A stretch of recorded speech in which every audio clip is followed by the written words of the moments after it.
میرپور شہر میں بڑھتے ہوئے ٹریفک مسائل سے نمٹنے کے لیے ٹریفک سگنلز بحالی کا کام شروع کر دیا گیا۔ اس موقع پر commissioner Mirpur division Chaudhry Muhammad Tayyab, D G M D A Ejaz Raza, D I G Sardar Gulfaraz Khan اور S S P Mirpur Raja Irfan Saleem نے قائد اعظم چوک میں لگائے گئے ٹریفک سگنلز کا جائزہ لیتے ہوئے عدالت نیوز سے بات چیت کرتے ہوئے کہا کہ ٹریفک سگنلز کی بحالی سے شہر میں بڑھتے ہوئے ٹریفک کے مسائل کو حل کرنے میں جہاں مدد ملے گی وہیں شہر کی خوبصورتی میں بھی اضافہ ہوگا۔ میرپور ڈیولپمنٹ اتھارٹی نے بلدیہ کے ساتھ مل کر باقی محکمہ جات کے ساتھ مل کر یہ ایم او یو سائن کیا تھا جے کے مارٹ کے ساتھ، جس میں یہ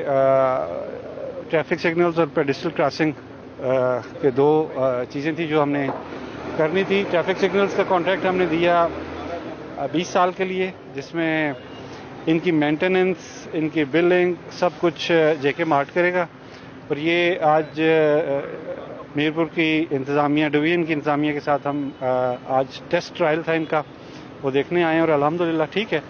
اور ابھی 8-10 دن تک پورے شہر میں یہ نصب کر دیے جائیں گے۔ ایم ڈی اے نے یہاں پہ ٹریفک سگنلز جو ہیں وہ انسٹال کیے ہیں۔ میرپور میں پہلے بھی آج سے 20-25 سال پہلے بھی ایم ڈی اے نے یہ انسٹال کیے تھے، لیکن وقت کے ساتھ ساتھ وہ نان فنکشنل ہو گئے تھے، چونکہ میرپور شہر میں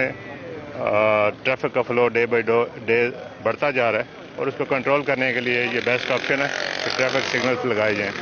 اور اسی طرح ابھی چوک قائد اعظم کے علاوہ باقی بھی جو اہم جگہ